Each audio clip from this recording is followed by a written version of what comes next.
सलक्ष्मणाय सलक्ष्मणाय देव्ये च तस्मै देव्ये च तस्मै जनकात्मजायै जनकात्मजायै देव्ये च तस्मै देव्ये च तस्मै जनकात्मजायै जनकात्मजायै नमोस्तुर्ग्रेन्द्र नमोस्तुते यमान्यो यमानि नमोस्तु चंद्रार्क नमोस्तु चंद्रार्क मरुद्गणे जगा मरुद्गणे जगा मरुद्गणे जगा मरुद्गणे नमोस्तु रामाय तस्मै जनकात्मजाय नमोस्तु रामाय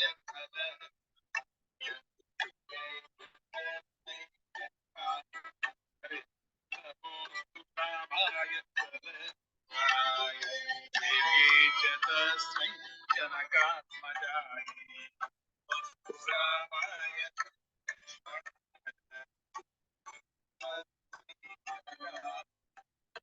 नमोस्तु रुद्रेन्द्र यमानि लोक्यो नमोस्तु रुद्रेन्द्र यमानि लेक्यो नमोस्तु रुद्रेन्द्र यमानि लेक्यो नमोस्तु रुद्रेन्द्र यमानि लोक्यो नमोस्तु चंद्रार्क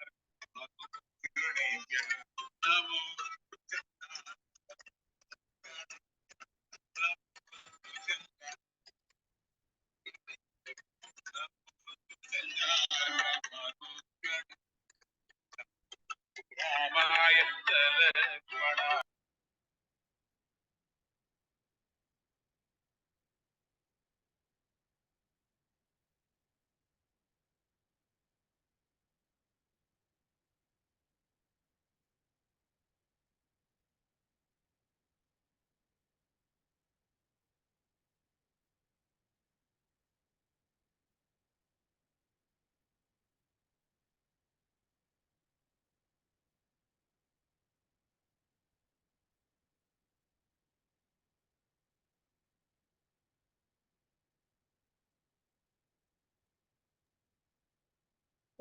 सर्वांना नमस्कार. पुन्हा आपण सुंदरकांडाच्या पुढच्या भागाला तिसऱ्या भागाला आलेलो आहोत.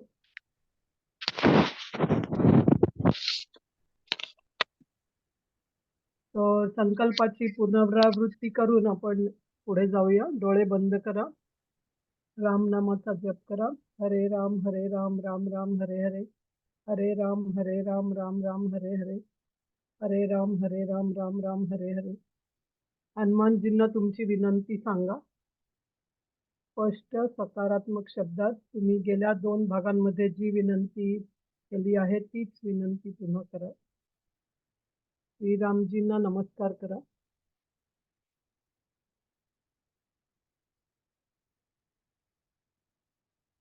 श्यामांनी आपल्या सगळ्यांसाठी आरती केलेली आहे. या पारायणानंतर तुम्ही स्वतःच्या घरी आरती करू शकता. गेल्या वेळी आपण जिथे थांबलो होतो तिथे हनुमानांना अशोकवनामध्ये सीतामातांचं दर्शन तर झालं होतं, पण अजून ते सीतामातांशी जाऊन बोललेले नव्हते. दुरूनच झाडावर बसूनच ते सीतामांना पाहत होते, कारण रात्रीची वेळ होती. त्यावेळी जाऊन तिथे बोलणं त्यांच्याशी काही शक्य नव्हतं त्यांनी. त्यामुळे ते झाडावर बसून खाली काय चाललंय हे सगळं बघत होते. पहाट पहाट व्हायला लागली होती आणि हनुमानांना काही विचार त्यांना दिसत होतं काय आहे ते. त्यांना वाटत होतं की अरे बापरे, ही जी सीता माता इथे इतक्या दुःखात आहे, हिच्यासाठी श्रीरामांनी काय काय केलंय. तिच्यापर्यंत पोहोचण्यासाठी श्रीराम जेव्हा अरण्यातनं किष्किंधापर्यंत आले, त्यांनी शक्तिशाली वालीचा वालीला मारलं आणि सुग्रीवाला त्याचं राज्य मिळवून दिलं.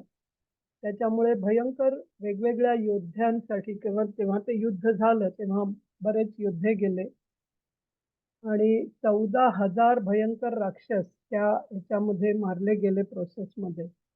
आणि आता वानरांना जी समृद्धी मिळाली आहे कारण त्यांना एक चांगला राजा मिळालाय ते सुद्धा रामांच्यामुळे झालंय. पण राम सीता जर इथे शोकाकुल अवस्थेत नसती किंवा इकडे अशोकवनात नसती तर राम सुद्धा किष्किंधाला आले नसते. त्यामुळे या सीतेचे मी धन्यवाद मानले पाहिजेत की वानरांना जी समृद्धी मिळाली चांगला राजा जो मिळाला तो या सीतामातामुळेच मिळालेला आहे. आणि पण अशी ही सीता आता इथे राक्षसांच्या ताब्यात आहे. म्हणजे आम्ही वानर जर आपल्या हॅपीनेससाठी बघितलं तर ही चांगली गोष्ट नाहीये. आपल्या सगळ्या सुखसोयींचा त्याग करून लग्न झाल्यानंतर दशरथांच्या राज्यामध्ये येऊन लगेचच जेव्हा रामांचा राज्याभिषेक करायचं ठरलं आणि सीतेला रामांसह अरण्यात यावं लागलेलं आहे. म्हणजे काय तर सगळ्या सुखसोयींचा त्याग करून आपल्या पतीच्या प्रेमासाठी वचनबद्ध असलेली सीता ही अरण्यात तर आली. 13 वर्ष सुद्धा त्यांनी आनंदातच घालवली की जेव्हा माझ्याबरोबर राम आहेत तेव्हा बाकी सगळ्या गोष्टींपेक्षा मला राम माझ्या बरोबर आहेत हाच त्यांचा आनंदाचा बेसिस होता. पण गेली काही महिने त्यांना त्या रामांपासून सुद्धा दूर राहावं लागलेलं आहे. तर अशी ही सीता कशी हे दिवस काढत असेल. हळूहळू सूर्याचं आगमन व्हायला लागलं होतं. पहाट पहाट व्हायला लागली होती. पण त्यांना दिसलं की वैदेही किंवा सीता ही झाडाखाली एकटी नाहीये तर बऱ्याच साऱ्या राक्षसी स्त्रिया आहेत ज्यांचं भयंकर रूप आहे आणि त्या तिच्या रक्षणासाठी म्हणजे काय तर सीतेचं रक्षण नाही करायचंय त्यांना पण दुसऱ्या कोणीही सीतेचं हरण करू नये म्हणून रावणांनी त्या राक्षसींना तिथे ठेवलंय की दुसरा कोणीही राक्षस माणूस कोणीही तिथे येऊ शकणार नाही. अशा दृष्टीने तिथं त्या सगळ्या भयंकर रूप असलेल्या राक्षसी आजूबाजूला आहेत. आणि ही निर्दोष राजकुमारी कशी त्या झाडाखाली बसलेली आहे. पण तरी सुद्धा तिचं तेज काही कमी झालेलं दिसत नाहीये. दुःख तिच्या मनात आहे. तिचे जे वस्त्र आहेत ते धुळीने माखलेले आहेत. कारण सीतामातांनी त्या 10 महिन्यामध्ये ती साडी सुद्धा बदललेली नव्हती किंवा त्यांनी तिथे काही अन्न सुद्धा खाल्लेलं नव्हतं. आणि हे सगळं बघत असताना त्यांच्या लक्षात येतं की आपल्याला सीतेला बघून आनंद तर झालाय पण यातनं त्यांना आता बाहेर कसं काढायचं ह्याच्यासाठी ते त्या ज्या झाडाखाली सीतामाता बसल्या होत्या त्या झाडाचं नाव आहे सिमसुप. त्या झाडाखाली ते त्यांना बघतात आणि तिथूनच राम आणि लक्ष्मणांना मानसिकरित्या नमस्कार करतात की आज मला दर्शन तर सीतामातांचं झालेलं आहे. याच्या पुढे काय करायचं याची तुम्ही मला आज्ञा द्यावी किंवा मला दर्शन द्यावं की मी काय केलं पाहिजे पुढे असं.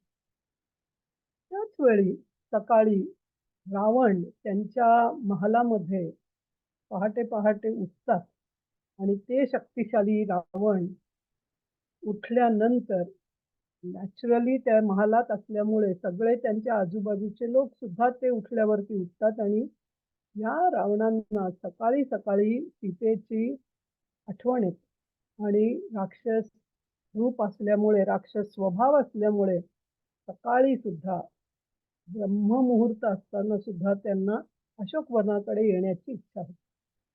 अलंकार आहेत ते कारण ते महाराज आहेत आणि सोन्याच्या लंकेमध्ये आहेत. संपूर्णपणे फळं फुलं अशा सगळ्या गोष्टी त्यांच्याकडे तैनात आहेत. अशा ठिकाणी ते आता त्यांच्या महालातून अशोकवनाकडे निघाले. त्याचा वाद्यांचा आवाज कारण जेव्हा राजे येतात तेव्हा त्यांच्या पुढे ती वाद्य वाजत आहेत. काही जणांनी मशाली घेतलेल्या आहेत. काही जणांनी त्यांना लागलं तर पाणी, जेवण, काय खायला मागितलं तर असं सगळं हे करून पूर्ण लवाजम्यासह त्या राक्षसांच्या लवाजम्यासह ते रावण आता अशोकवनाकडे येत आहेत.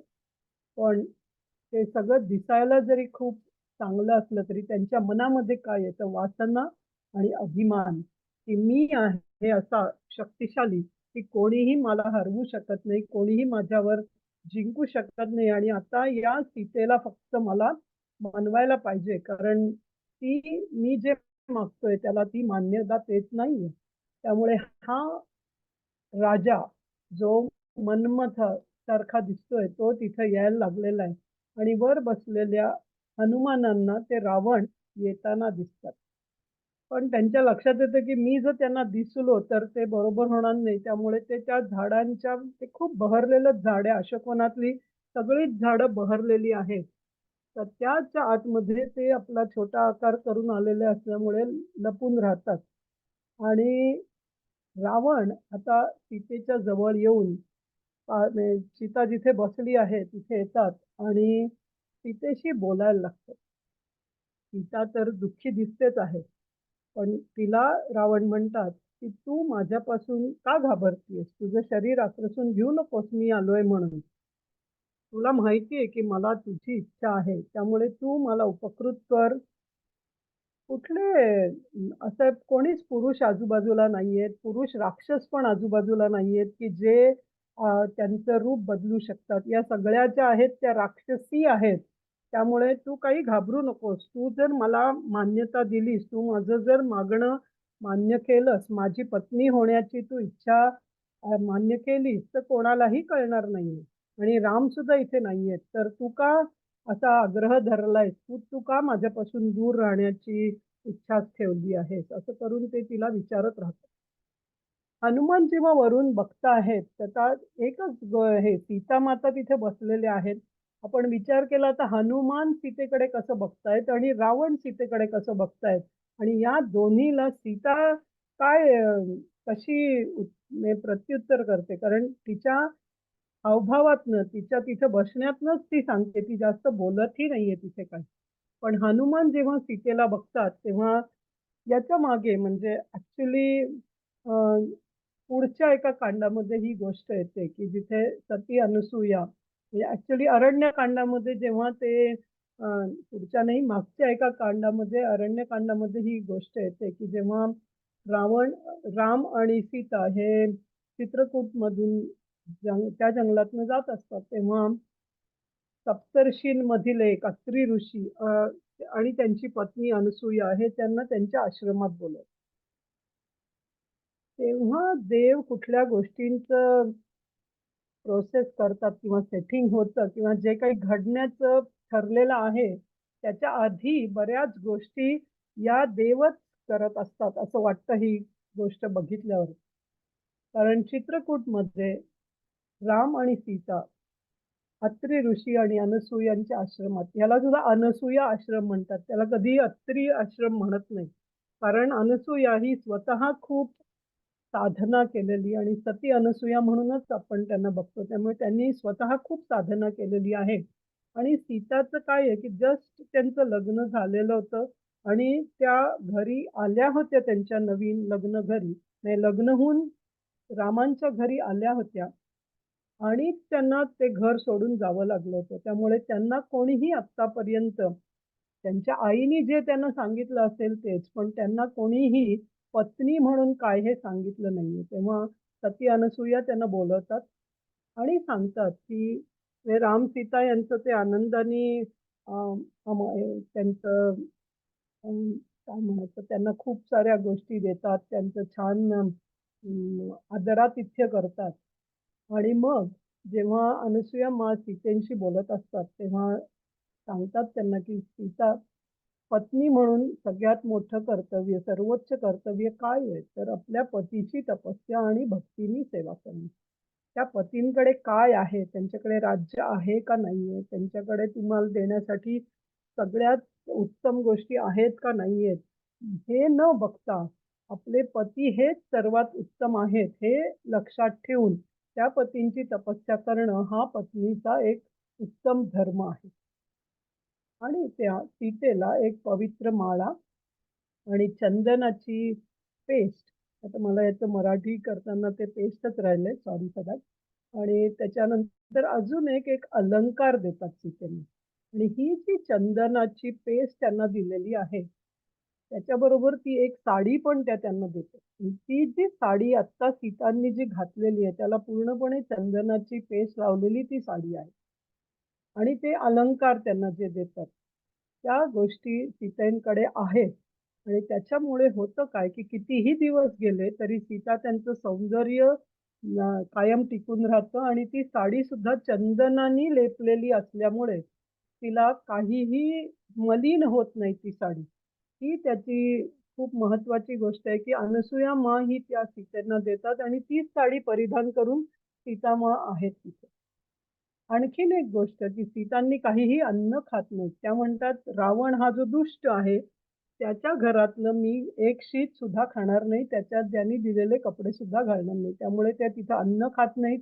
तिथं त्या धुळीने माखलेल्या साडीतच आहेत. म्हणजे ती जरी धुळीने माखलेली आपल्याला बाहेरनं दिसली, तरी सीतामांसाठी ती चंदनाने लेपलेली साडी आहे. त्यामुळे त्याच्यातनं त्यांना आपण तीच साडी नेसून आहोत याचं काहीही फिलिंग सुद्धा येणार नाही अशाची. आणि त्या दुःखात आहेत म्हणजे त्यांचे अश्रू त्या लंकाभूमीवर पडलेले आहेत. हे सगळं ज्यांच्या घरात घडतंय त्यांच्यासाठी अशुभ आहे असं म्हणतात. कारण कुठलीही स्त्री ही जी पतिव्रता आहे तिच्यातली जी शक्ती आहे ती जगातल्या कुठल्याही शक्तीपेक्षा जास्त. म्हणूनच आज सुद्धा म्हटलं जातं, की भारत देशामध्ये किंवा जगामध्ये कुठेही एखाद्या स्त्रीला जर कोणी त्रास दिला असेल, तर त्याच्या पापाचा घडा भरलेला आहे. त्याला देवच शिक्षा देऊ शकतो.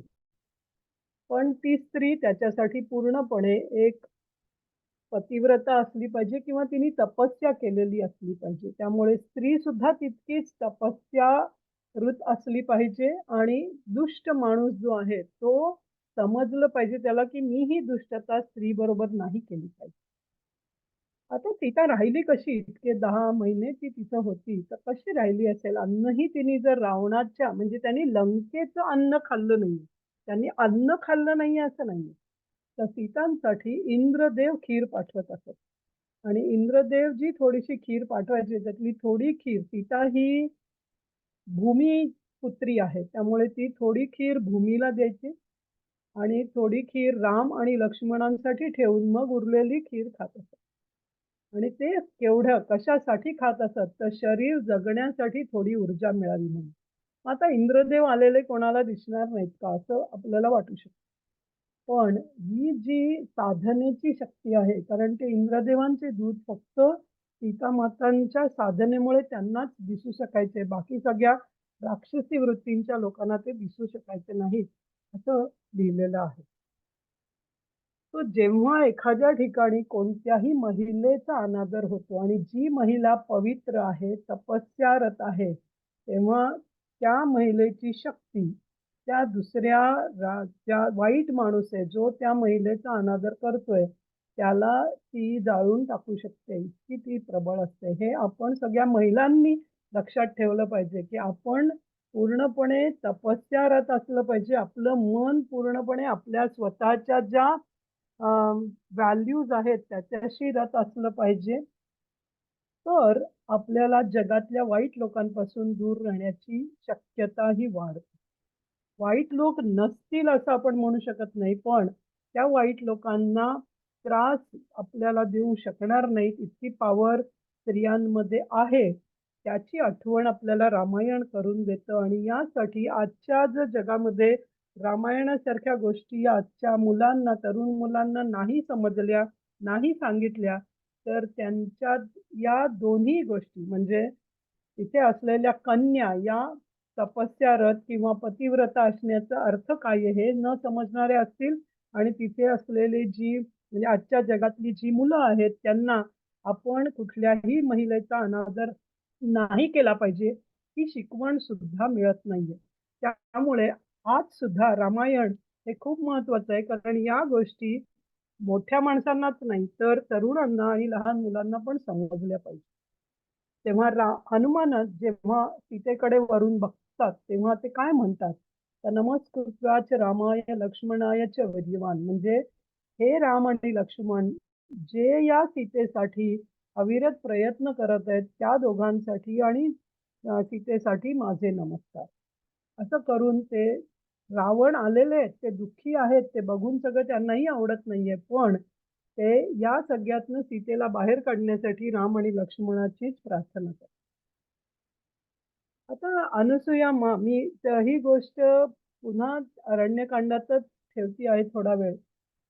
कारण ॲक्चुअली तिथे काय घडलं हे सीता जेव्हा सांगते त्याच्यावरनं आपल्या लक्षात येईल, की पती-पत्नी यांच्या संबंधाची जी काही महत्त्व आहे ते कसं आहे किंवा ते कसं बघितलं पाहिजे. हा सुंदरकांडाचा भाग नाहीये. तो अरण्यकांडातच घडलेला आहे. पण इथे ते खूप महत्वाचं आहे. कारण हनुमान जेव्हा सीतेकडे बघतायत, तेव्हा सीता काय आहे हे समजण्यासाठी ही गोष्ट मी इथे सांगत आहे. अनसूया माता सीतांना विचारतात, की तुझ्या लग्नाविषयी खूप काहीतरी गोष्टी लोकं सांगतात. खूप काही स्पेशल घडलं होतं असं सांगतात. तर सीता त्यांना सांगते, की सगळीकडे दाखवलं जातं. सगळे लोक म्हणतात, की राम आले. त्यांनी ते शिवधनुष्य तोडलं आणि शिवधनुष्य तोडलं आणि सीतेने येऊन रामांच्या गळ्यामध्ये हार घातला आणि त्यांचं लग्न झालं. असं खूप ठिकाणी दाखवलं जातं. पण असं इतकं सहज काही ते घडलेलं नाहीये. रामांनी काही शिवधनुष्य तोडलं म्हणून लगेचच माझा स्वीकारही केला नव्हता.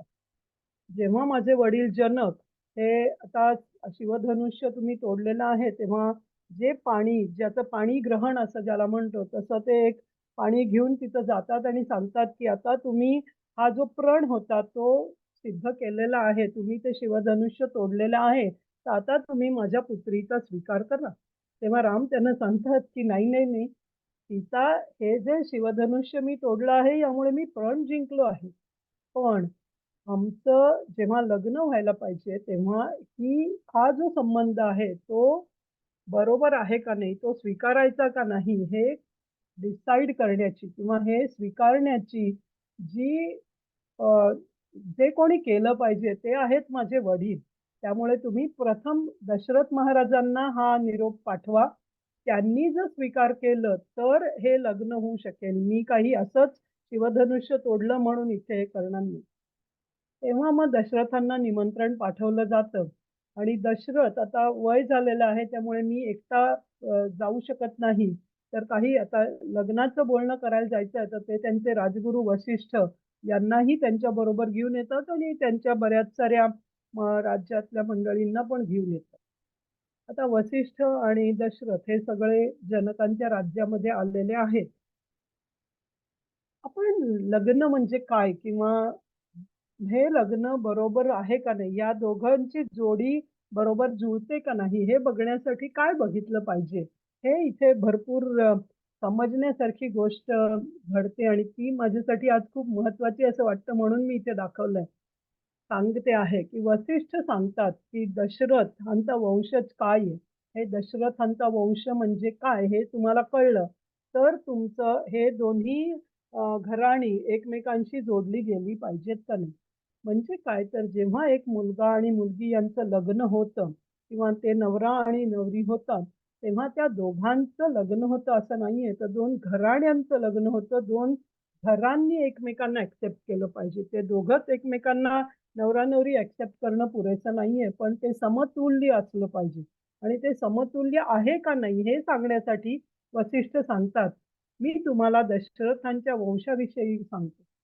म्हणजे तुम्हाला कळेल, की हे तुम्ही समतुल्य आहात का नाही. तर प्रथम आहे अव्यक्त म्हणजे जेव्हा हे पृथ्वीसुद्धा नव्हती किंवा जेव्हा काहीही नव्हतं त्याला म्हणतात अव्यक्त. अव्यक्तांचे पुत्र ब्रह्म, ब्रह्मांचे मरीची, मरीचींचे पुत्र कश्यप, कश्यपांचे पुत्र सूर्य, सूर्याचा पुत्र मनु. इथपर्यंत आपल्याला या सगळ्या गोष्टी माहिती आहेत, की मनूपासून सुरू झालेली आपली मनुष्य. त्यांचा पुत्र आहे इक्ष्वाकू. त्यामुळे रामांच्या वंशाला इक्ष्वाकू वंश असं म्हटलं जातं. कारण प्रथम पुरुष त्यांच्यातला जो आहे तो इक्ष्वाकू. इक्ष्वाकूंचा मुलगा कुशी, कुशीचा विकुशी, विकुशीचा बानू, बानूचा अरण्य, अरण्याचा पृथू, पृथूचा त्रिशंकू, दंडमारू, सुसंधी, प्रसंजित आणि भरत. या भरतचा मुलगा आहे सागरचा असमंजस, अंशुमन, दिलीप, भगीरथ, काकस्तू. त्यांचा मुलगा आहे रघु. रामांच्या वंशाला रघुवंश सुद्धा म्हटलं जातं कारण रिसेंट पास्टमध्ये दिसलेला सगळ्यात पॉवरफुल राजा कोण होता तर रघु. तर रघुंचा मुलगा शंखनाद, शंखनादचा सुदर्शन, सुदर्शनचा अग्निवर्ण, अग्निवर्णाचा श्रीघक, त्यांचा मुलगा मारू, मारूचा प्रशिन्न, प्रशिन्नचा अंबरीश, त्यांचा नागुषण, ययाती, नभाग, नभागांचा मुलगा अज आणि अजांचा मुलगा दशरथ आणि दशरथाचे पुत्र राम आणि त्यांना आहेत 4 पुत्र राम, लक्ष्मण, भरत आणि शत्रुघ्न. हा असा आहे इक्ष्वाकू वंशांचा परिचय. तर तुम्हाला हा संबंध मान्य आहे का? तुम्ही या संबंधांसाठी सहमत आहात का? तर जनकांनी सुद्धा स्वतः लगेच उत्तर दिलं नाही, कारण त्यांचे जे राजगुरू होते ते म्हणजे शतानंद, जे गौतम महर्षींचे पुत्र होते. जनकांनी गौतम महर्षींचे पुत्र शतानंद यांच्याकडे बघितलं आणि आता शतानंद जनकांचं वंश काय आहे ते दशरथ आणि त्यांचे राजगुरू वसिष्ठ यांना सांगतात. तर जनक राजांचा सुद्धा इतकाच सुदृढ, इतकाच चांगला वंश आहे हे कसं सांगतात? जनकांचा पहिला आहे निमी, निमीचा मिधी, त्यांचा नंदीवर्धन, सुकेतू, बृहन्बदा, देवरात, महावीर, सुधृती, हर्यशा, मरडू, दुष्टकेतू, प्रतिंधक, कीर्तिरथ, महेंद्रनाथ, विभूती, देवामिष, कीर्तिरथ, महारोमू, स्वर्णरोमू, रहस्वरोमू, जनक आणि त्यांचे भाऊ कुशध्वज. म्हणजे रहस्वरोमूची 2 मुलं आहेत, जनक आणि कुशध्वज. त्यांच्या मुली आहेत, जनकांच्या 2 मुली सीता आणि उर्मिला, कुशध्वजाच्या मुली मांडवी आणि श्रुतकी. तर आता शतानंद सांगतात की आमच्याही 4 मुली आहेत, सीता, उर्मिला, मांडवी आणि श्रुतकीर्ती. तुम्ही जर मान्य केलं तर तुमचे 4 पुत्र राम, लक्ष्मण, भरत, शत्रुघ्न आणि आमच्या 4 पुत्री सीता, उर्मिला, मांडवी आणि श्रुतकीर्ती या 4 आपण विवाह करू शकतो जर तुमची मान्यता असेल. आणि हे सगळं घडत आहे. ही सगळी गोष्ट जेव्हा सीतेचं लग्न झालेलं नाहीये त्याच्या आधीची गोष्ट सीता सांगते. तर ह्याच्यात काय आपल्या लक्षात येतं की 2 वंश, 2 घराणी एकमेकांशी समतुल्य असली पाहिजे. आणि हे सगळं हनुमानांना सीतामातांकडे बघताना दिसतंय. याच्याशी काय कनेक्ट होतं तर सीतांना हनुमानांना सीतेकडे बघताना राम दिसतात आणि लक्षात येतं की राम हे सीतेसारखे आहेत आणि सीता या रामासारख्या आहेत. म्हणजे ते एकमेकांच्या मध्ये आहेत, ते एकमेकांच्यात आहेत. याच्यात एक गोष्ट फार महत्वाची, सुधा कन्हाले कोणीतरी हात वर केलाय, तुम्हाला ऐकू येत नसेल तर तुम्ही रिजॉईन करा. बाकी सगळ्यांना ऐकू येत आहे असं मला वाटतं. श्रीराम सीतेसाठी पात्र आहेत किंवा त्यांची कसं एकमेकांसाठी बरोबर आहेत असं कसं म्हणलं जातं? कारण हनुमान रामांचे भक्त आहेत, ते रामांबरोबर होते. आता ते प्रथम सीतेला पाहतायत आणि कधीही आपण 2 पती-पत्नींना बघतो तेव्हा माणूस म्हणून किंवा एका आपल्या स्वतःची आपण खूप वेळा एक्सप्रेशन्स देतो. हा काय इतका गोरा माणूस आहे, पण त्याची बायको कशी काळी आहे. हा किती उंच आहे, त्याची बायको कशी बुटकी आहे किंवा ती बायको किती उंच आहे, तो माणूस किती बुटका आहे.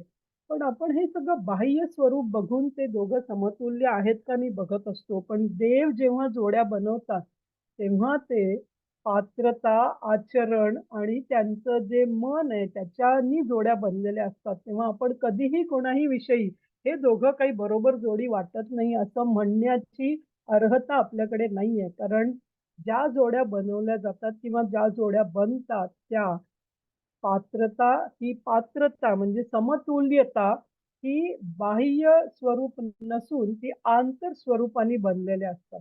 त्यामुळे त्यांची वंशावळ, त्या वंशाची वैशिष्ट्य ही सुद्धा किती अनुकूल आहेत असं हनुमानांना वाटतं.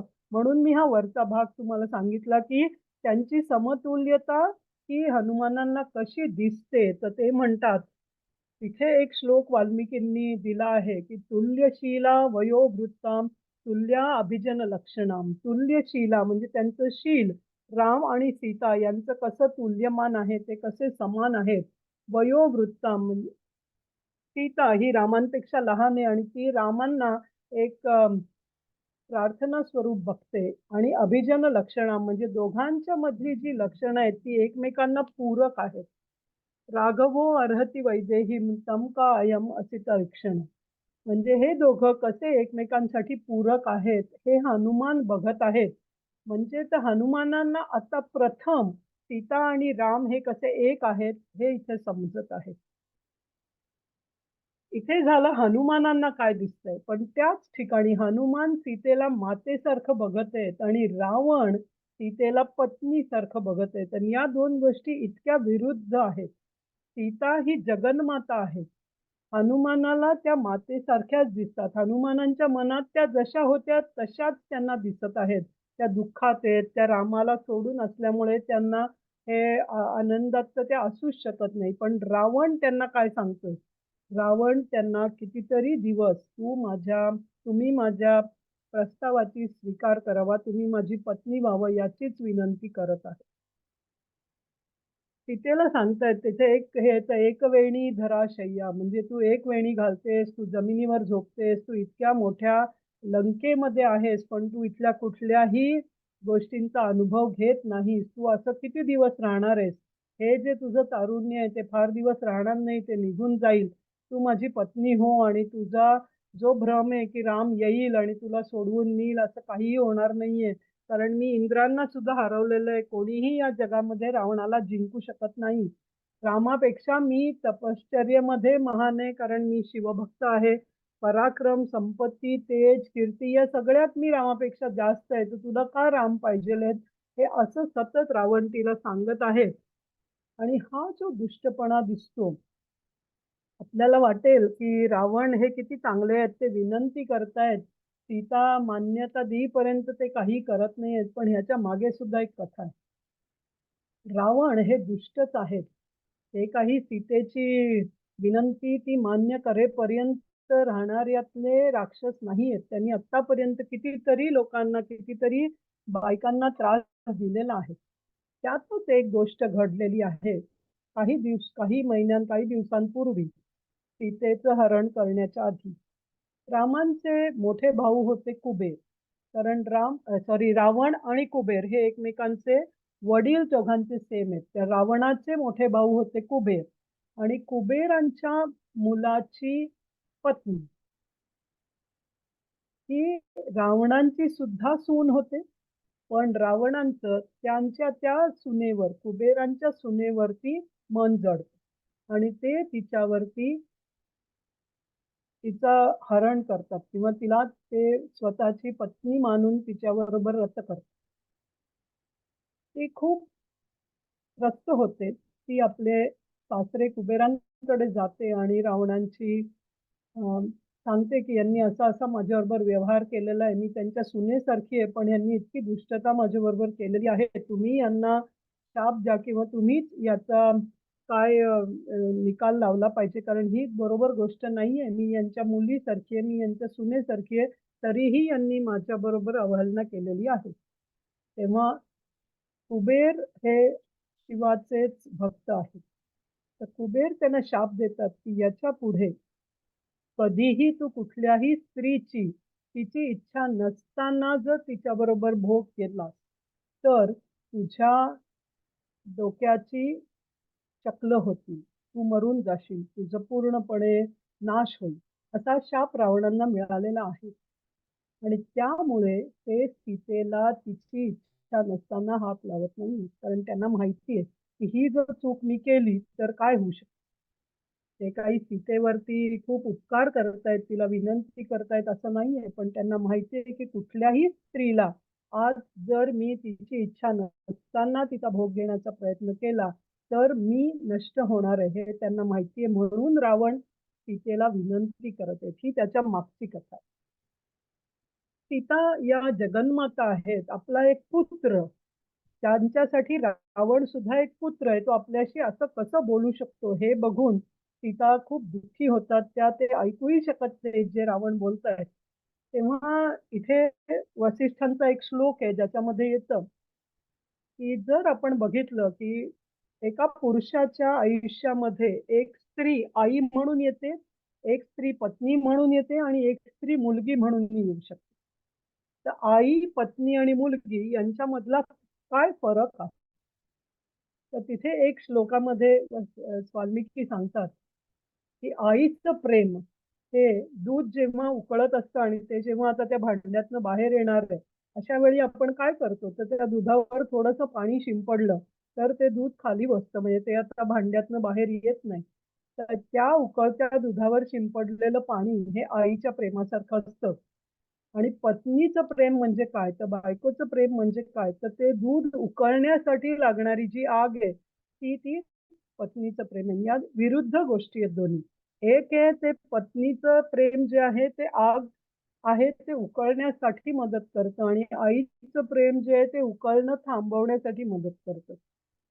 हनुमान सीतेला मातेसारखं बघतायत आणि रावण सीतेला पत्नी होण्याची इच्छा करतायत आणि या 2 विरुद्ध गोष्टी इथं होतायत.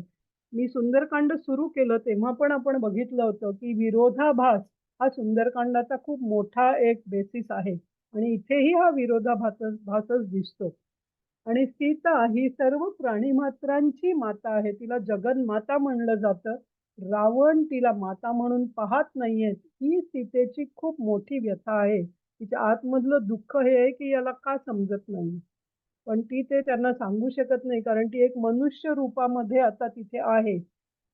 सीता स्वतः इतकी शक्तिमान होती असं म्हणतात, की जेव्हा त्यांच्या घरी असताना ते जेव्हा केर काढत होत्या, तेव्हा सीता केर काढत होत्या असं म्हणतात आणि तेव्हा जे शिवधनुष्य जे तोडण्यासाठी मोठा स्वयंवर केलं गेलं, ते शिवधनुष्य डाव्या हाताने उचलून त्याच्या खाली त्या स्वच्छ करून सीता निघून जाऊ शकायच्या इतक्या त्या शक्तिमान होत्या. त्या त्यांच्याकडे सुद्धा ते सगळं ज्ञान होतं. ती शक्ती त्यांच्याकडे होती. मग असं असताना सीता स्वतः रावणाला का मारून निघून जात नाहीत, असा प्रश्न आपल्याला येऊ शकतो. तेव्हा सीता सांगतात, की "मी हे करूच शकते, पण एका पत्नीचं हरण केलंय रावणाने. त्यामुळे पत्नीचं हरण केलेलं असल्यामुळे रामांनी येऊन तिला सोडवणं हा मनुष्य धर्म आहे." याचं इथे खूप महत्वाचा धर्मपालन हे सांगितलंय सीतांनी आणि म्हणून त्या स्वतः तिथे काही न करता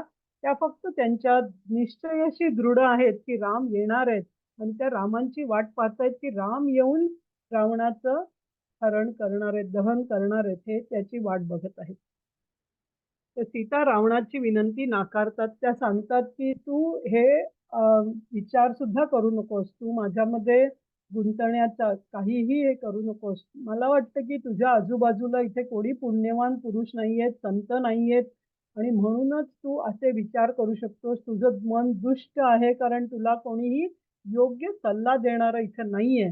पण तुझ्या या दुष्ट विचारांमुळे होणारे काय? तर तुझं हे जे देश आहे, तुझा हा प्रदेश आहे, तुझ्यासाठी तो समृद्ध आहे. पण तुझ्या या एका निर्णयामुळे, तुझ्या या एका वासनेमुळे संपूर्ण शहर नष्ट होणं, सगळ्या लोकांना त्याचा त्रास होण्याची शक्यता आहे. त्यामुळे लक्षात ठेव, की राम जेव्हा येतील, तेव्हा तू कुठेही पळून जाऊ शकणार नाहीस. त्यांच्यापासून तू दूर जाऊ शकणार नाहीस. ते येऊन तुझं हे करतील.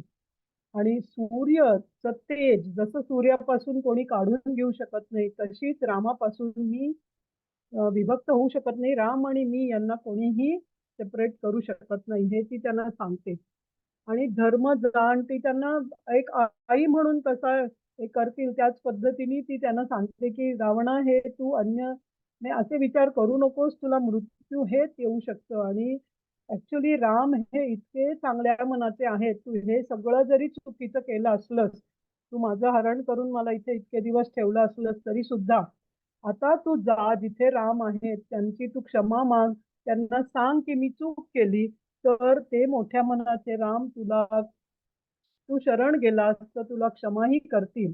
पण तू जर रामांना शरण नाही गेलास, तर मात्र पूर्णपणे लंकेचा नाश होण्यात, तुझा पूर्ण वंशाचा नाश होण्याची शक्यता तू वाढवतो आहेस.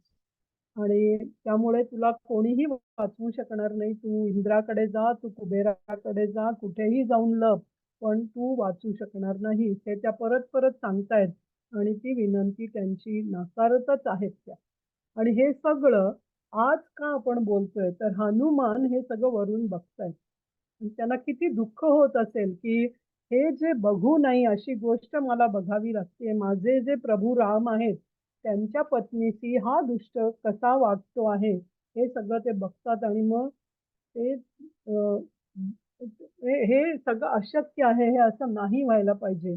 पण ते पुढचं काय ऐकतात? तर रावण आता क्रोधित होतात, की "तू माझं ऐकतच नाहीयेस. आता मी खूप वेळा तुला विनंती केली आहे. आता मी याच्यापुढे विनंती करणार नाही. तुझ्यासाठी मी आता 2 महिने देतोय. तू जर माझी गोष्ट मान्य केली नाहीस, माझी विनंती मान्य केली नाहीस, माझी पत्नी होण्याचं मान्य केलं नाहीस, तर 2 महिन्यानंतर तू जिवंत राहणार नाहीस. तुझं म्हणजे माझ्यासाठी तुला मी किचनमध्ये ब्रेकफास्ट सुद्धा तुझा बनवायला सांगतील. या पद्धतीचे शब्द ते बोलतात आणि तिथं असलेल्या राक्षसींना सांगतात, की आता इथे फक्त 2 महिन्याची मदत मी हिला देतोय. तुम्ही या सगळ्यांना हं, तुम्ही राक्षसी आता ती सीतामातांना मनवण्याचा प्रयत्न करा. तुम्ही साम, दाम, भेद, दंड जे काय वापरायचे ते वापरा. इथे अजून एक छोटीशी गोष्ट आहे, की सीतामाता जेव्हा रावण येतात, तेव्हा रावण आणि सीता आता सीता या वनामध्ये आहेत, त्यामुळे तिथे काहीही त्यांच्यामध्ये पडदा नाहीये. त्या त्यांच्यापासून दूर राहू शकत नाहीत. तर त्या काय ठेवतात मध्ये? तर एक तृण, दुर्वा ज्याला आपण म्हणतो, ते तृण त्यामध्ये ठेवतात आणि सांगतात, की तुझ्या आणि माझ्यामध्ये म्हणजे तू माझ्यापाशी येऊ शकत नाहीस, तू मला हाती लावू शकत नाहीस आणि त्याच्यासाठी हे तृण सुद्धा पुरेसं आहे. याच्याही मागे एक गोष्ट आहे, की जेव्हा सीता अरण्यामध्ये असताना रामांच्या बरोबर त्यांच्या मांडीवर झोपलेल्या होत्या आणि एक कावळा येऊन सीतेला दंश करून जातो. तेव्हा जे रामांना दिसतं, की त्याचं रक्त येत आहे आणि या कावळ्यांनी त्यांना दंश केलेला आहे. तेव्हा रामसुद्धा अरण्यामध्येच आहेत. तर तिथनं ते एक तृण उचलतात म्हणजे ती दुर्वा उचलतात आणि त्याचा बाण बनवून ते त्या कावळ्याच्या मागे सोडतात आणि तो इतका रामबाण आहे तो. त्यामुळे आता त्याचं लक्ष साधल्याशिवाय तो परत येणार नाही. हे ते पूर्णपणे त्याला आता मरण नकोय. तर ते जाऊन विनंती करतात, की माझी चूक झाली. माझ्या हे लक्षात नाही आलं. मी समजू नाही शकलो कोण आहे. पण राम म्हणतात, की आता तो जो बाण निघालाय, त्यांनी काहीतरी काम केलंच पाहिजे आणि म्हणून रामाचा जो बाण आहे तो कावळ्याच्या एका डोळ्याला लागतो आणि तेव्हापासून कावळा हा एकाक्ष बनला, असं म्हणलं जातं. म्हणजे रामानी एका तृणापासून त्याचा रामबाण बनवू शकला. म्हणजे सीता 2 गोष्टी आहेत. सीता ही भूमात पुत्री आहे, भूपुत्री. जमिनीतनं तिचा जन्म झालेला आहे आणि तृण हे सुद्धा जमिनीतनंच येतात आणि तृणाची अजून एक स्पेशालिटी काय आहे, तर ते वाढतच राहतात. म्हणजे एकातनं एक, एकातनं एक, एकातनं एक ते येत राहू शकतात. इतकी त्याच्यामध्ये शक्ती आहे. तर रामांनी त्याचं बनवलेलं जे म्हणजे त्या तृणापासून बनवलेला रामबाण सुद्धा तुला मारू शकतो. तू मला हात लावू शकत नाही, असं सुद्धा त्या त्याच्यातनं दाखवतात, असं लिहिलेलं आहे. तेव्हा सीता सांगते, की तू आता ह्याच्यामध्ये काही शक्यता दिसत नाही दोघांनाही आणि सीता आता दुःखी होते, की आता माझ्याकडे 2च महिने त्यांनी दिलेले आहेत. तर माझ्यामध्ये काही चूक झाली का? मी काही चूक केल्यामुळे मी या दुःखामध्ये आहे का? असा त्या स्वतःशी विचार करायला लागतात. दोन्ही परिस्थितीमध्ये आहेत. त्यांना माहिती आहे, की राम येणार आहेत म्हणून. पण 2 महिन्याच्या काळात आता इतके दिवस मी इथे काढलेत आणि आता राम नाही आले तर काय? अशा एका दोलायमान स्थितीमध्ये सीतामाता असेल. तिथे हनुमानांना लक्षात येतं, की आता रावण त्यांना मारूही शकतात अशी परिस्थिती येते. पण रावण क्रोधित झालेले आहेत. अशा वेळी तिथे येते धान्य मालिनी म्हणून रावणांची एक पत्नी येते आणि सांगते, "आम्ही एवढ्या तुझ्यासाठी आहोत. तू कशाला त्या सीतेच्या जवळ जाण्याचा प्रयत्न करतोय? चल आपण" आणि धान्य मालिनी तिथून त्यांना घेऊन जाते. रामायणामध्ये एक गोष्ट सांगितली जाते, की जिथे-जिथे रामायण संपतंय असं वाटतं, तिथे-तिथे एक स्त्री येते आणि ते पुढे जातं. ॲक्चुअली रामायण हे राम आणि सीतांचं लग्न झालं. आता रामांचा राज्याभिषेक होणार आणि आता रामायण तिथे संपलं असतं. म्हणजे राम आणि सीता यांचं बाल्य आणि त्यांचं तारुण्य येऊन तिथून रामाने राज्य केलं. इथे रामायण संपू शकलं असतं. पण तिथेच मंथरा येते आणि रामायणाला पलटणी लागते. तिथून रामांना वनवासाला जावं लागतं. त्याच्यानंतर सुद्धा प्रत्येक ठिकाणी वेगवेगळ्या वेळी आता इथे सुद्धा रावण जिथे रावणाला काहीही माहिती नाहीये की राम आणि सीताविषयी त्यांच्या मनामध्ये आता काही दुष्टता नाहीये. पण शूर्पणखा येते अरण्यकांडामध्ये आणि ती जाऊन रावणांना सांगते की रामावरती माझं मन हे झालं होतं, पण लक्ष्मणांनी माझं नाक तोडलं आणि आता तुम्ही त्याचा बदला घेतला पाहिजे. म्हणजे तिथे शूर्पणखा येते आणि रामायणाचा हे बदलतो आणि 13 महिने झाल्यानंतर सुद्धा त्या शेवटच्या एका वर्षामध्ये 13 वर्षांनंतर 14व्या वर्ष कंप्लीट व्हायच्या आधी पूर्णपणे रामायणाला कलाटणी लागते. आता रावण हे सीतेला मारतील इतक्या क्रोधामध्ये आलेले आहेत. तिथे धान्य मालिनी येते आणि सांगते की तुम्ही इथे क्रोधित होऊ नका, तुम्ही आमच्याबरोबर चला, सोडून द्या, ती ऐकत नाहीये. तर त्या धान्य मालिनी येऊन तिथे ते शांत करते आणि त्यांना निघून जाते.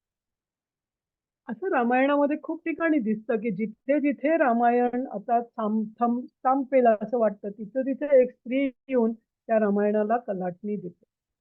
अशीच गोष्ट पुढेही होते. कारण आता या सगळ्या ज्या राक्षसी स्त्रिया आहेत, त्यांना काय वाटतं, की रावणाने आता आपल्याला सांगितलंय, की ही काय 2 महिन्यापेक्षा जास्त हिला वेळ नाहीये, तर इतके दिवस सुद्धा ठेवायची काही गरज नाही. आपणच यांना मारून खाऊन टाकूया आणि सांगूया, की त्या मनुष्य कांता आहेत, त्यामुळे त्या जेवत नाहीयेत, त्याच्यामुळे त्यांचा आणि दुःखामध्ये आहेत, त्यामुळे त्यांचा प्राण गेला असं सांगूया आणि आता आपणच त्यांच्या वाटणी करूया असं त्या विचार करायला लागतात. त्या राक्षसी स्त्रियाच आहेत. त्यामुळे त्यांच्या मते रावणांनी आपल्याला रक्षण करायला सांगितलंय म्हणून आपण इथे थांबलोय. पण हे बरोबर नाहीये. आपण हरिजटा नावाची जी राक्षसी असते ती म्हणते आपणच सुरू करूया आणि सीतेचा मारून टाकूया सीतेला. अशा पद्धतीने ती बोलायला लागते. यावेळी सीता ही आता आपण जगण्याची इच्छा नाहीये या सगळ्या ह्यांच्यामध्ये मी का आहे आता मी म्हणजे अं, रामापासून दूर राहून आता मी राहू शकत नाही हे पूर्ण विकोपाला गेलेलं आहे याच्यासाठी माझ्यासाठी आता हे अशक्य होत चाललंय अशा विचारामध्ये आहे. आणि त्यावेळी विष देणारं कोणी इथे असेल तर मी मरायला तयार आहे. कशा पद्धतीने मी मरू हे सुद्धा मला कळत नाही. तर त्या विचार करतात की त्यांची जी वेणी आहे ती त्या झाडाच्या फांदीला टांगून त्याच्यावरनं मी आत्महत्या करू शकते असे वगैरे विचार त्या करायला लागतात आणि तेव्हा मग वरून हनुमान खाली येतात. त्याच्याही आधी म्हणजे त्या एकट्या आता दुःखात आहेत. सगळ्या राक्षसींचे विचार वेगळे. तिथे आपण बघितलं तर सीतेच्या मध्ये मनामध्ये विचार आहेत की कोणीही मला आता सहाय्य करणार इथं नाहीये. राक्षसींना वाटतंय की आपल्याला आता रावणांनी सांगितलेलं आहे की 2 महिन्यामध्ये काय तो निकाल लावायचा आहे, त्यामुळे या जिवंत राहण्याची आता काही शक्यता नाहीये. आणि हनुमान वर बसलेत की आता अशा वेळी मी सीतामातांना जाऊन कसं सांगू की मला रामांनीच भेट पाठवलेलं आहे म्हणून. कारण इतक्या दुःखी स्वरूपामध्ये असताना जर मी खाली गेलो तर त्यांना वाटेल की रावणानेच कोणाला तरी पाठवलंय. कारण रावणाने जसं मरीच्याला हरणाचं रूप घेऊन पाठवलं होतं तसं रावणानेच कोणाला तरी दुसरं रूप घेऊन पाठवलंय असा त्यांना वाटेल. त्यांचा माझ्यावर विश्वास बसणार नाही असा विचार करत हनुमान बसलेले आहेत. म्हणजे तीनही वेगवेगळ्या दिशेला विचार करणाऱ्या प्रवृत्ती तिथं आहेत. सीतामाता दुःखी आहेत. राम येणारे माहितीये पण आता इतक्या कमी वेळात हे सुटेल का नाही या प्रश्न या ह्याच्यात आहेत. राक्षसी बसल्या आहेत त्यांना वाटतंय की आपल्याला आता एक वेगळाच विचार केला पाहिजे. आपणच सीतेला मारून टाकू शकतो. आणि हनुमान बसलेत की मी काय कारण घेऊन खाली उतरू, मी कसं सीतामातांशी बोलू ज्यामुळे त्यांचा माझ्यावर विश्वास बसेल की मी रामांचा दूत आहे. कारण एक वानर रामांचा दूत कसा असू शकतो हे अशक्य वाटणारीच गोष्ट आहे. म्हणजे नॉर्मली सुद्धा बघितलं तर वानर हे भाषा कुठली बोलू शकतात, कसं ते सांगू शकतात, हे सगळं अशक्यप्राय आहे. तर या सगळ्यातनं सोडवण्याची प्रयत्न कोण करणार, पहिलं स्टेप कोण टाकणार याच्यामध्ये असताना तिथे विभीषण यांची कन्या त्रिजटा येते. आणि इथे ही स्त्री आता पूर्णपणे त्याला बदलते. त्रिजटा ही विभीषणांची कन्या आणि रावणांची ती भाची आणि रावणांचं तिच्यावर खूप प्रेम होतं. तर त्रिजटा जे काही सांगेल ते सगळ्यांना मान्य असायचं असं म्हटलं जातं. पण त्रिजटा ही रावणांची पुत्री नाहीये, तर ती बिभीषणाची पुत्री आहे. बिभीषणांची कन्या आहे आणि रावण आणि बिभीषण यातला फरकच हा आहे, की दोघंही भक्ती आहे, दोघंही साधना करतात. पण रावण हे स्वतःचं काय मिळेल याच्यासाठी आहेत आणि बिभीषणांनी मागितलेला वरच असा होता, की मी कधीही धर्म सोडून कुठलंही काम करणार नाही आणि रावणाचं होतं, की राक्षस धर्म हाच माझा धर्म आहे. आणि बिभीषणांची कन्या असलेली त्रिजटा तिथं येते आणि ती सगळ्या त्या राक्षसी स्त्रियांना सांगते, "थांबा, थांबा तुम्ही असा काही विचार करू नका. कारण रात्री मला एक स्वप्न पडलं आणि त्या स्वप्नात मी बघितलं, की ही जी जनकांची कन्या सीता आहे, ती खूप एक पवित्र स्त्री आहे. ती खूप पॉवरफुल स्त्री आहे. तुम्ही तिला काहीही करू नका. रात्री मी स्वप्नात काय पाहिलं, तर राम आले होते, लक्ष्मण आले होते आणि ते पांढरे वस्त्र परिधान केलेले होते आणि ती सगळं त्याचं वर्णन करते, की राम येतात. ते कसं युद्ध होतं तिथे रावण धारातीर्थी पडतात आणि पुष्पक विमान पण जात नाही आणि सगळंच कसं सीतेच्या बाजूनी होतंय असं त्या तिथं सांगते त्रिजटा आणि तुम्ही आता काही करू नका. त्यापेक्षा आपण या सीतेचे जर नमस्कार केला तिला, तर जेव्हा राम येतील तेव्हा जर काही घडलं, तर ती आपल्याला रावणांपासून वाचवेल. त्यामुळे आपण सीतेला नमस्कार केला पाहिजे, असं त्रिजटा सगळ्या राक्षसींना सांगते. आणि ती म्हणते, की सकाळची स्वप्न ही खरी होतात. त्यामुळे मी जे स्वप्न बघितलंय सकाळी-सकाळी ते खरं होणार आहे. आणखीन एक ती गोष्ट सांगते, की काही गोष्टी अशा असतात, की झाडावर बसलेला पक्षी तो चांगलं गाणं गातोय याचा अर्थ काहीतरी चांगलं होणार आहे. अजून ती सांगते, की सीतेचा जो खांदा आहे तो अ, हलतोय. तर म्हणजे काहीतरी त्याच्यामधनं एक संकेत येतोय, की सीतेसाठी काहीतरी चांगलं होणार आहे. सीतेसाठी अशुभ नाही होणार आहे. तिचा डावा खांदा किंवा डावा डोळा फडफडतोय. अशा काही गोष्टी ज्या सांगितल्या जातात त्या पद्धतीने त्रिजटा त्यांना सांगते, की जी काही लक्षणं दिसतायत, ती सीतेला याच्यापुढे दुःख नाहीये, तर सीता याच्यानंतर आनंदात असणार आहे. हेच सगळं दाखवतंय. तेव्हा तुम्ही असा काही विचार करू नका. तुम्ही जर सीतेला त्रास दिलात, तर आपलाच नाश होईल. तेव्हा आपण सीतेला काहीही करू नको. असं म्हणून त्रिजटा त्या सगळ्यांना शांत करते. आता एक तर गोष्ट शांत झाली, राक्षसी तर शांत झाल्या. सीता माता काहीही अघोरी करण्याच्या आधी हनुमानांनी खाली यायला पाहिजे. त्यांच्याशी बोललं पाहिजे. आता ह्या दोघांमध्ये संवाद कसा होणार ही पुढची प्रोसेस आहे. आणि तिथे हनुमान खाली येतात. सीता मातांना सांगण्याचा प्रयत्न करतात. तेव्हा सीता माता त्यांना म्हणतात, मी आता ते विचार करतायत मी संस्कृतमध्ये बोलू. द्विज म्हणजे मनुष्य, की ज्याला आपण म्हणतो ना मुंज झाल्यावर दुसरा जन्म मिळाला, तसं मनुष्याला द्विज म्हणलं जातं. 2 जन्म असलेला, की ज्याला शरीराने मिळालेला एक जन्म आणि त्याच्या संस्कारांनी मिळालेला एक जन्म, ज्याच्यावरती त्याला संस्कार मिळालेले आहेत किंवा ज्याचं इनिशिएशन झालं आहे असा माणूस, त्याला द्विज म्हणतात. तर मी संस्कृतमध्ये सीतेंशी बोललो तर त्या घाबरतील. मी वानर म्हणून त्यांच्याशी बोललो तर त्या विचार करत हनुमान खाली त्या झाडावरून उतरून येतात आणि असं रूप त्यांनी सांगितलं पाहिजे, कसं मी सीतेला सांगितलं पाहिजे हे विचार करत ते तिथं खाली येऊन सीता मातांसमोर उभे राहतात आणि सीता आता त्या बघतायत की समोर कोणतरी वेगळं आहे आणि त्यांच्या लक्षात येतं की माझ्याही मला हे वानर आज दिसले याचा अर्थ काहीतरी माझ्यासाठी वाईट होणार आहे का? कारण वानर ही काही चांगली गोष्ट नाही. मी स्वप्नात आहे का मी खरंच बघतीये? कोण आहे हे काही मला कळत नाहीये. आणि जेव्हा हनुमानांना काय बोलायचं हे कळत नाही, तेव्हा ते रामकथा सांगायला आणि ती रामकथा ते सांगायला लागतात आणि इतकी हनुमानाची कथा कशी सांगायची? कारण एवढा वेळ पण नाहीये. सीतामातांनी आपलं ऐकलंही पाहिजे. म्हणून ते फास्ट सांगायला लागतात, की दशरथ नावाचा एक राजा होता, जो इक्ष्वाकू वंशामधला प्रतिष्ठित राजा होता.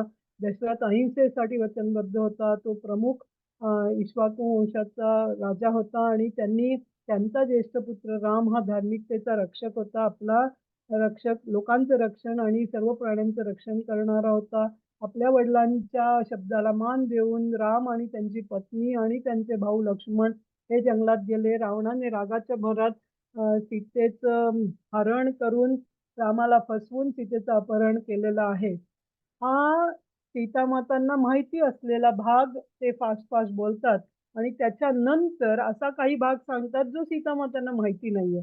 रामाला दोषारहित सीतेच्या शोधात राम जेव्हा किष्किंधाला आले तेव्हा सुग्रीव नावाचा एक मित्र सापडला. त्याच्यानंतर त्यांनी सुग्रीवाचा भाऊ वालीचा वध करून सुग्रीवाला वानरांचा राजा केलं. सुग्रीवांच्या आज्ञेवरून रामांनी मला सीतेच्या शोधामध्ये बऱ्याच साऱ्या वानरांना पाठवलं. त्यात दक्षिण दिशेला मी आलो आहे आणि हा जो समुद्र पार करून संपातींनी दिलेल्या एका सिग्नलवर आधारित मी इकडे आलेलो आहे आणि आज मी तुमच्या समोर उभा आहे. असं फास्ट ते पूर्ण रामाची कथा थोडक्यात पण सीतांना कळेल अशी सांगतात. आता सीतामातांच्या लक्षात येतं की काही भाग याचा माझ्या माहितीचा आहे आणि काही माझ्या माहितीचा नाहीये. याच्यावरून त्यांचा थोडा विश्वास बसतो की हे कोणीतरी आहेत ज्यांना राम माहिती आहेत आणि जे कोण आपल्याशी बोलतायत ते कोण आहे हे समजण्यासाठी सीता जेव्हा बघतात तेव्हा हनुमान हे वरूनच सगळी गोष्ट बोलतायत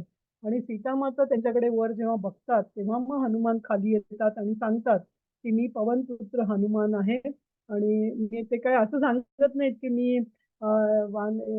शक्तिशाली आहे, हे आहे, ते आहे. ते फक्त म्हणतात की मी रामदूत हनुमान आहे आणि सीतामातांच्या समोर हनुमान उभे राहतात. इथे त्या हनुमानांना बघितल्यावरती सीतामातांच्या मनात येतं की आता आपलं जे इच्छा होती की राम येतील, कधी येतील, हे आता पूर्ण होण्याची शक्यता सीतामातांना दिसायला लागते आणि त्या म्हणतात की हे पॉसिबिलिटी त्यांच्या समोर दिसते आणि त्या खुश होतात. हनुमान खुश होतात की आपण काहीतरी बोललो आहे त्यांच्याशी आणि ते सांगतात. मग पूर्ण त्यांची कथा सांगतात. कारण हनुमानांना जी माहिती आहे ती सीता आणि राम आणि लक्ष्मणांच्या विषयीच्या सगळ्या गोष्टी ते तिथे सांगतात. आणि ह्याच्यामध्ये एक छोटीशी गोष्ट मी थांबून आजची थांबवणार आहे, की राम आणि सीतांचं नातं किती दृढ आहे आणि लक्ष्मणाची भक्ती कशी आहे, याच्या विषयीची एक गोष्ट ही वाल्मिकी रामायणातली नाहीये. पण खूप आपल्याला काहीतरी समज देणारी आहे म्हणून ही मी इथं सांगतेय, की राम, सीता आणि लक्ष्मण अरण्यामध्ये जात असताना एका ठिकाणी राम थांबतात आणि म्हणतात, की हे झाड किती सुंदर आहे. याला आलेलं फुलं आणि फळं यांच्यामुळे या झाडाचं महत्त्व आहे. नाहीतर नुसतंच झाड असतं तर त्याला काही महत्त्व नसतं. फुलं किती छान आहेत, फळं किती छान आहेत. आणि इथे राम, फुलं आणि फळं हे म्हणजे काय तर पत्नी आणि झाड म्हणजे काय तर पती.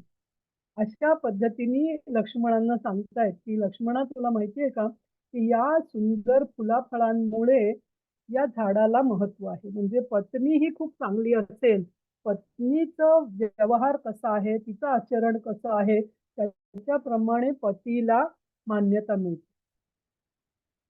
सीता ऐकते आणि सीता लक्ष्मणांना सांगते, की राम म्हणतायत ते बरोबर आहे, पण सुंदर फुलं आणि सुंदर फळं येण्यासाठी ते झाड प्रथम खूप चांगलं असलं पाहिजे.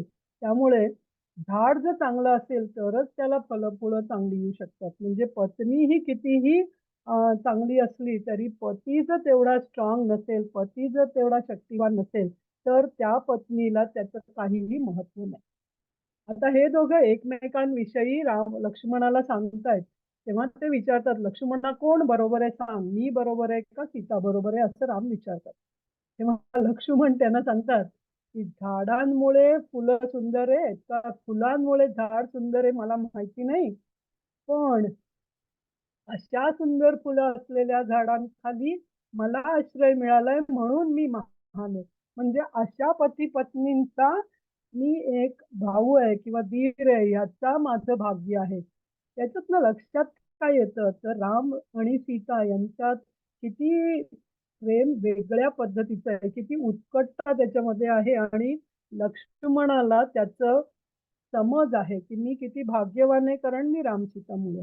आणि हे सगळं हनुमानांच्या डोळ्यासमोर येऊन ते सीतेला नमस्कार करून तिथं बसलेत. आता हनुमानांना सीतेचं दर्शन झालंय. ते एकमेकांसमोर आलेत. या ठिकाणी आजचा भाग आपण थांबवूया. याच्या पुढे हनुमान सीतेन कसे बोलतात, काय करतात आणि मग हनुमान लंकेमधून परत जाण्यासाठीची प्रोसेस आपण पुढच्या भागामध्ये बघू. तर सीता हनुमानांसमोर काहीही काय बोलते, काय करते? फक्त हनुमान सीतेला परमिशन मागतात, की आता मी भुकेला आहे. या अशोक वनामध्ये असलेली फळं खाण्याची आम्हाला परमिशन द्यावी, असं सांगून ते सीतेची परमिशन घेतात. तर अ, हे एक एक्झाम्पल मी दिलंय, की ज्या झाडाखाली सीता बसली होती, तो शिमशाप झाडाचा बहर कसा दिसतो आणि आज श्रीलंकेमध्ये हे सीतामाता मंदिर आहे.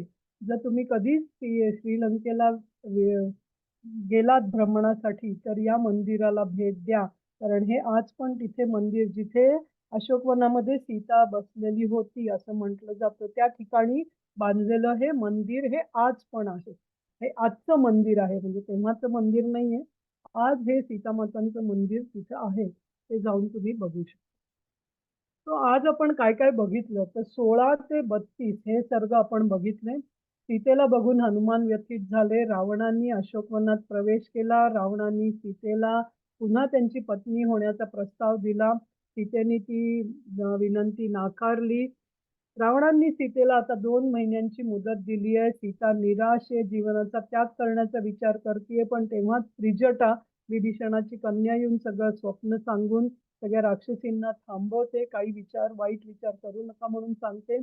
सीतेला धीर देण्यासाठी हनुमान झाडावर संकल्प करतात आणि हनुमान रामाची कथा खूप द्रुत गतीमध्ये थोडक्यात सांगतात आणि आता राम आणि सीतेचं दृढ नातं समजून हनुमान गायलेली कथा, रामकथा ही सीतेला आशा देते. सीता आणि हनुमान एकमेकांशी भेटतात. इथे आपण आत्ता हे थांबवलं. तर आपल्याला ह्याच्यातनं काय शिकायला मिळतं? तर रावणाने सीतेला त्याची राणी होण्याचा प्रस्ताव दिला. म्हणजे दुष्ट माणूस किंवा दुष्ट मन तुमच्याकडे नसलेल्या गोष्टींसाठी तळमळत असतं. म्हणजे आपल्याकडे काही असलं तरी सुद्धा आपण दुसऱ्याकडे बघून हे माझ्याकडे नाहीये, हे पाहिजे. ही जेव्हा आसक्ती आपल्याकडे असेल, तेव्हा आपल्याकडे असलेल्या गोष्टींमधून आपल्याला कधीही आनंद मिळणार नाही. हे फार लक्षात ठेवण्याची गोष्ट आहे, की आपल्याकडे आज जे आहे म्हणजे आपण एस-एस-वाय क्लासमध्ये बघतो, की "ई क्षणमिते साध्यम" किंवा आज जे आहे तेच खरं आहे आणि जे उद्या आहे त्याच्यासाठी मी काम करणार आहे. पण जे माझ्याकडे नाहीये त्याचा ध्यास मी नाही केला पाहिजे. सीतेने रावणाची विनंती नाकारली. म्हणजे संकटात असताना सुद्धा माणसाची संस्कृती आणि मूल्य ही खरी दिसली जातात आणि ती आपल्याला ताकद देतात. म्हणजे आपल्या ज्या मूल्य आहेत किंवा आपले जे संस्कार आहेत, ते संकटामध्ये असताना आपली दाखवतात, की आपल्याकडे किती शक्ती आहे. कारण संस्कार हे संपत्तीपेक्षा सुद्धा पॉवरफुल असू शकतात, हे इथे दिसतं. सीतेची निराशा, जीवन त्याग करण्याचा संकल्प आणि त्रिजटाचं स्वप्न याच्यातून काय दिसतं, तर जेव्हा माणूस संकटात असहाय्य होतो, पण त्याची अगाध भक्ती असते, तेव्हा कुठेतरी आपल्याला नकळत रस्ता दिसतो, कोणीतरी मदतीला येतं आणि तो कोण आहे याचं आपल्याला माहीत नसतं, पण कोणीतरी एक रस्ता दाखवणारं आपल्याला जरूर भेटतं. तेव्हा अगाध भक्ती ही खूप महत्वाची गोष्ट आहे. हनुमान रामाची कथा कमी द्रुत गहन शब्दात सांगतात. याचा अर्थ काय? तर हे आजच्या पर्सनॅलिटी डेव्हलपमेंट किंवा कॉर्पोरेट ट्रेनिंगमध्ये सुद्धा सांगितलं जातं, ज्याला आईस ब्रेकिंग सेशन असं म्हणतात बरेच वेळा, की अज्ञात व्यक्तीच्या मनात विश्वास निर्माण करायचा आहे, त्यांच्याशी संवाद साधायचा आहे. तेव्हा सुरुवात कशी करायची? तर प्रथम त्यांना ज्ञात असलेली, माहिती असलेली माहिती सांगायची किंवा त्यांना जे माहिती आहे ते गोष्ट बोलली पाहिजे. त्याच्यानंतर त्यांना न माहिती असलेली गोष्ट सांगितली, तर तुमच्या ज्ञानावर, तुमच्या कपॅसिटीवर त्यांचा विश्वास बसू शकतो आणि हे आजच्या ट्रेनिंगमध्ये सगळ्या कॉर्पोरेट ट्रेनिंगमध्ये या सगळ्या गोष्टी वापरल्या जातात. त्यामुळे भूतकाळातील अनुभव, कोणावरही विश्वास ठेवू न शकणाऱ्या शोकाकुल सीतेसमोर हनुमानाने स्वतःला सादर करण्याची जी परिस्थिती ज्या पद्धतीने हात हाताळली आहे, त्याच्यामध्ये परिपूर्ण भक्त कसे असतात, त्याचं प्रभुत्व कसं आहे, ते आपल्याला जे दिसतं, एक्झॅक्टली त्याच गोष्टी आज नोकरी शोधणाऱ्या किंवा कोणाही बरोबर काम करणाऱ्या माणसांनी आपल्या संधीचा विकास करण्यासाठी कौशल्य म्हणून काय वापरलं पाहिजे, तर संस्कार हे खूप महत्वाचे आहेत आणि याच्यासाठी आज एम्प्लॉयबिलिटी म्हणतात. म्हणजे तुम्ही किती डिग्री आहे त्याच्यापेक्षा सुद्धा तुम्ही इंटरपर्सनल स्किल्स आपली कशी आहेत, हे खूप महत्वाचं आहे. हे आज कॉर्पोरेटमध्ये सांगितलं जातं, पण रामायणामध्ये पण आपल्याला याच गोष्टी सांगितल्या होत्या. त्यामुळे रामायण हा काही एक भक्तीचा किंवा 60 वर्षानंतर शिकण्याची गोष्ट नाहीये, तर लहान मुलांपासून ती शिकवली पाहिजे. कारण इंटरपर्सनल स्किल्स एकमेकांबरोबर कसं राहून टीम वर्क कसं केलं पाहिजे, या सगळ्या गोष्टी याच्यातनं शिकायला मिळतात. तर जय श्रीराम. आजचा भाग आपण इथेच थांबवू.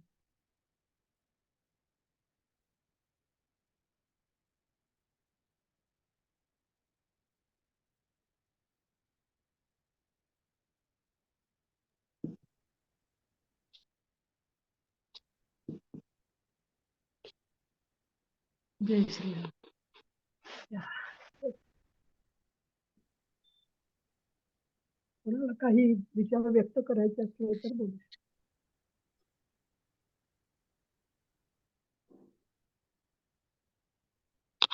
आजचा भाग खूपच मंत्रमुग्ध करणारा होता. प्रत्येकाच्या जीवनात प्रत्येकाने कसं राहावं, पत्नीने तिचे कर्तव्य कसे पार पाडले पाहिजे. आणि इतक्या संकटात असताना सुद्धा सीता माता स्वतःमध्ये ताकद असताना म्हणजे निर्णय घेत नाहीत की मी काही करू शकत. कारण की म्हणजे आज थोडं जरी काही झालं तर म्हणजे असं सांगितलं जाते की नाही मी पण करून दाखवते, तुम्हीच काय करू शकता. म्हणजे ह्या काळात म्हणजे अगदी गृहिणीपासून ते सर्वांनाच हे रामायणातलं सार कसं उपयुक्त आहे. मग तुम्ही खूपच अभ्यास करून बारकावे अगदी सूक्ष्म सूक्ष्म देखील खूप छान सांगितले. धन्यवाद.